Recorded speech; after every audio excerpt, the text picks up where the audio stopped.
வணக்கம், இது விஜிஸ் கிச்சன். இன்றைக்கி பார்த்தீங்கன்னா முருங்கைக்கீரை சாம்பார் தான் பண்ணியிருக்கேன். எல்லா பருப்பு, தக்காளி, வெங்காயம்,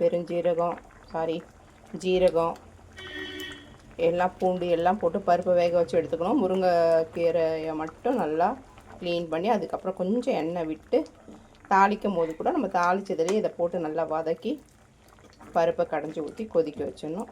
கீரை நல்லா வேகணும், அதனால் கொஞ்சம் நேரம் நல்லா வெயிட் பண்ணி வேக விடணும். கொஞ்சம் சிம்மில் வச்சு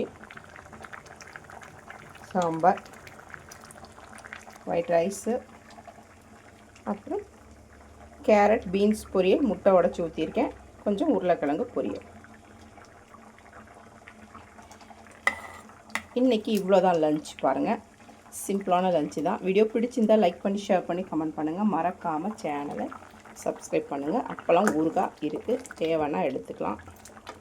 அப்படி சாம்பார் சூப்பராக இருக்குது. வாரத்தில் ஒரு நாள் கண்டிப்பாக இந்த மாதிரி முருங்கைக்கீரையை சாம்பாராவோ பொரியலாவோ பண்ணி சாப்பிட்டு பாருங்கள், சூப்பராக இருக்கும். வணக்கம்.